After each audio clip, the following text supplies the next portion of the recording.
Hello guys, and welcome back to Engineering Hack, where we try to solve engineering problems in a way that's hopefully easy to understand. Today we're looking at a very good problem on thermodynamics to understand the first law of thermodynamics. A lot of the times students get confused with the law. It's quite simple mathematically speaking, right? And what it says is the change in internal energy has to be related to heat entering or leaving our system and work being done by our system or to our system. However, once they need to apply this equation and actually figure out how to use it, it's often that they get confused with how to apply it. When do I use internal energy? When do I use enthalpy? When does it make sense? When do I sum up work? When do I subtract heat? So on and so forth. So this is a very good problem to understand it, because we're going to be dealing with both heat and work. So problem statement reads: saturated R134A vapor is at 40 degrees Celsius and is condensed at a constant pressure to a saturated liquid in a closed piston cylinder device. The heat transfer and the work done are to be determined. Okay, so what is happening? As per usual, we have two states, and we want to identify what's happening as we're going from one state to the next. Our substance in this case is refrigerant 134A, or Freon, and it's initially at 40, let's put it here, at 40 degrees Celsius, and it's going to be cooled down to a saturated liquid. So we're going to go all the way down to a saturated liquid. Okay, now we know that this is happening at a constant pressure process, so whatever the pressure is, whatever P1 is, P2 has to be equal to P1, and that is relevant. Why? Because when we talk about work, you may recall the definition of work is the integrate as we go from PV, as we go from dV, as we go from volume 1 to volume 2, right? So if we're expanding, if we're increasing our volume as we go from volume 1 to volume 2, this is going to be a positive number. If we're decreasing as we go from volume 1 to volume 2, then this is going to be a negative number. Okay, all that's saying is that if my gas is increasing its volume, it needs to do work. If it's decreasing in volume, something is doing work to it. Okay. What else do we know? We know that we are at 40. We have a saturated vapor, so this is a saturated vapor. And we have a saturated liquid over here. The pressure is the same. What is happening if we look at a TV diagram? No numbers whatsoever, just looking at the overall idea. So temperature, specific volume, let's grade down here, saturation lines, and let's put a constant pressure line over here just to have us the right mindset. We are starting in state 1 with a saturated vapor. So boom, that's our state 1. And we're ending with a saturated liquid. So boom, that's our state number 2. Okay, that's all that's happening. We're going from here to here. We're going on a straight line because we're not changing our pressure. We're going on inside the dome. So we should expect our temperature and our pressure to remain constant. Not only our pressure, but also our temperature. Okay, what do we expect? We expect some heat to be lost here, right? Because as we're going from the state, we're going from a higher state of energy. Let's do some little energy analysis here. Our state 1 is a saturated vapor, right? And we know vapor has a higher,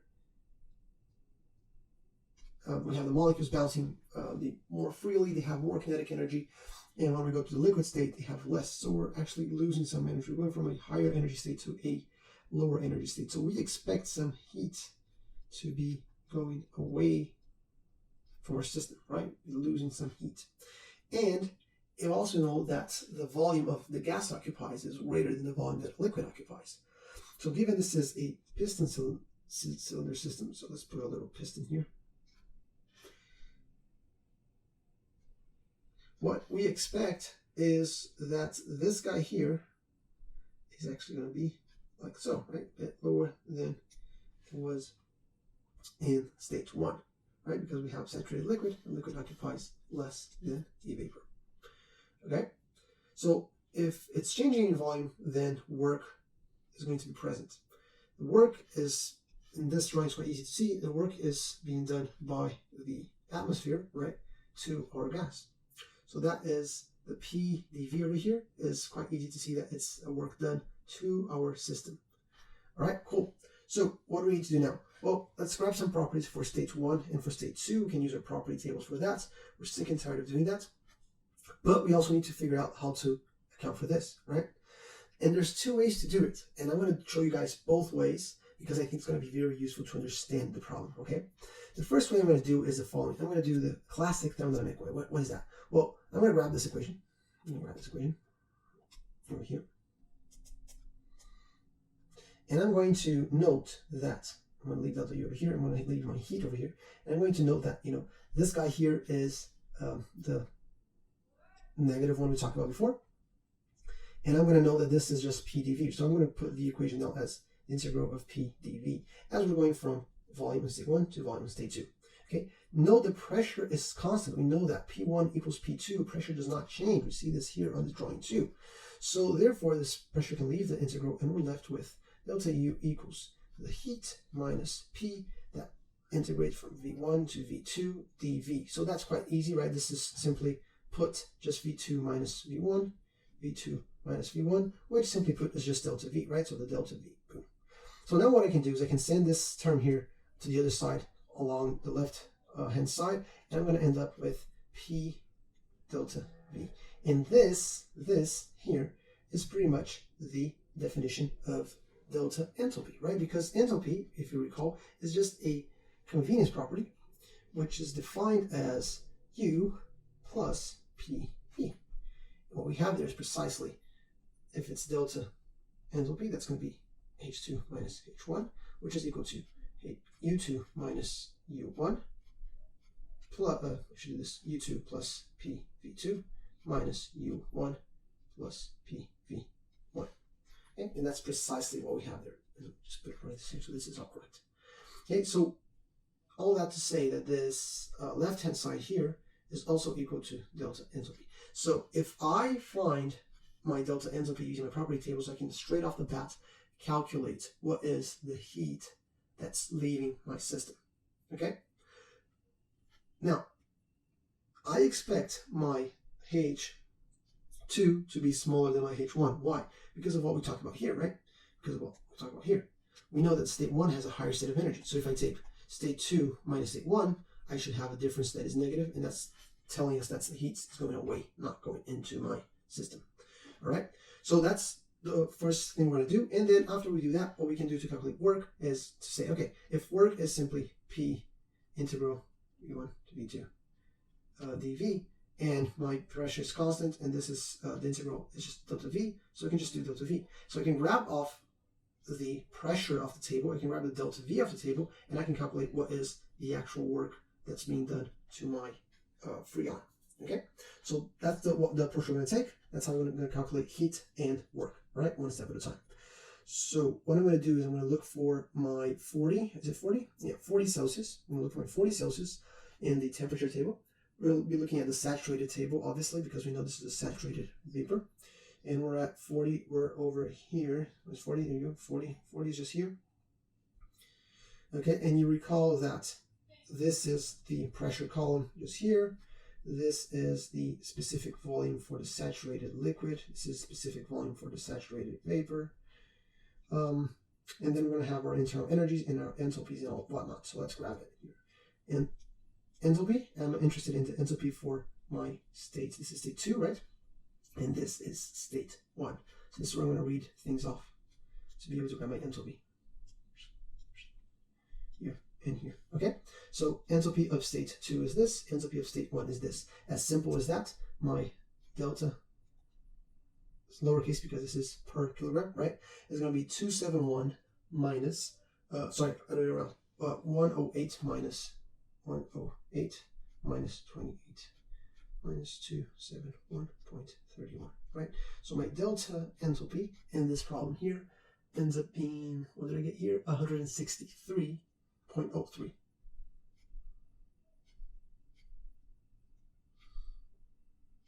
Kilojoules per kilogram.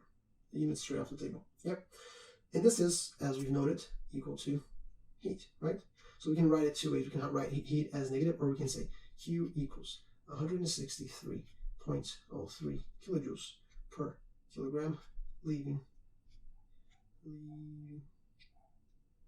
leaving the system. Okay, and that's it, part of our answer, right? This is the first half of the answer we're looking for. The other half is what is specific volume. What's the work for which we need specific volume? So we already know specific volume for state 1, specific volume for state 2, and we also know the pressure. Why? Because this is a saturated liquid and it's a constant pressure. So we know the pressure has to be this value here, right? We know that. So if I want to find out what is the work, and we know that the work is just P d delta V in this case here because it's a constant pressure process, then all I need to do is say, okay, so therefore work is going to be 1017.1 times. I can start with a saturated vapor and I end with a saturated liquid. So it's going to be 1,238,7,2 minus 1,9,968. Let's just put this elsewhere so that we're not. There's concentration table here. Let's go here. There you go. Okay. Note again, this is going to give me a negative value, and that's fine. We're not scared by that because we know what that means. And all this, and this number gives me negative 19.42 kilojoules per kilogram. Okay. So again, this is a work that the atmosphere, the surroundings are putting into my system, right, or giving to my system. It's the work done by the surroundings to my system. Okay, and that's our answer. And we can stop there if you wanted to. Okay, so this you can also write if you want to show that you understand. Done to, this is the critical word, the R134A. Okay, and you can stop there. But what I want to show you is this. Let's say that you don't like doing these kind of things. You don't like looking at enthalpy and then figuring out it's going to be the same, etc. You don't have to, right? You don't have to, because know that we found out what is PdV, right? And know that we can actually calculate what is delta U because it's off the table. So without doing any of this, what we can do is check it out. I'm just using my first law says it's heat, so this one minus work, correct? So therefore, if I can find my work, and I know it's 19.42, and I can find my delta U, then that means I can also find what is the heat, right? What's the heat that is entering or leaving the system? What's going to happen with my delta U? Well, exactly the same thing that happened with my enthalpy, right? We are at a higher state of energy, and we're going down into a lower state of energy. So this can read U off here. It's going to be higher for state 1 and state 2. So I'm going to get a negative number there, right? I'm going to get a negative number because my energy is decreasing. Okay? In addition to my energy being decreasing, so energy leaving my system, I also have the surroundings pushing down on my piston and lowering the volume there, right? So that means that for this guy to happen, for this delta U to change, I need both this guy leaving the system and this guy assisting with pushing down on it. Okay, those are the two things. So what we can do here is we can read off, and I'm going to use green here so that we don't get confused. I'm going to use green to grab off these values here for my delta U. This is going to be the U2, right? So saturated liquid, and this is going to be my U1. So 251 and 107.39. 107.39 minus 251 has to be equal to my Q and my work. Okay, what does this number render? Well, that number is going to render 143.6, approximately, obviously, 143.6, negative number, and then this has to be equal to Q plus or minus work. What is work? Well, 19.42. We knew that already. I already calculated that. We know that for some time now. Okay, and what I need to be aware of is that for this guy here to be able to decrease our freon from the higher state of energy to the lower state of energy, we need to release some energy in the form of heat. And for the work to be done to the surroundings, if it's being done to the surroundings and the gas is not absorbing it, it also needs to leave the system, right? So, and heat has to take care of both these things. So that means that the heat is just going to be a combination of my delta U and my work. Okay? In other words, if we just stop talking and apply the numbers, what we're going to have is minus 143.6 has to be equal to Q minus the work. So therefore, minus 143.6 has to be equal to Q minus, what is my number, 19.4, yeah, 42. So therefore, Q is simply, this is negative, Q is simply 163.02, but let's just approximate that.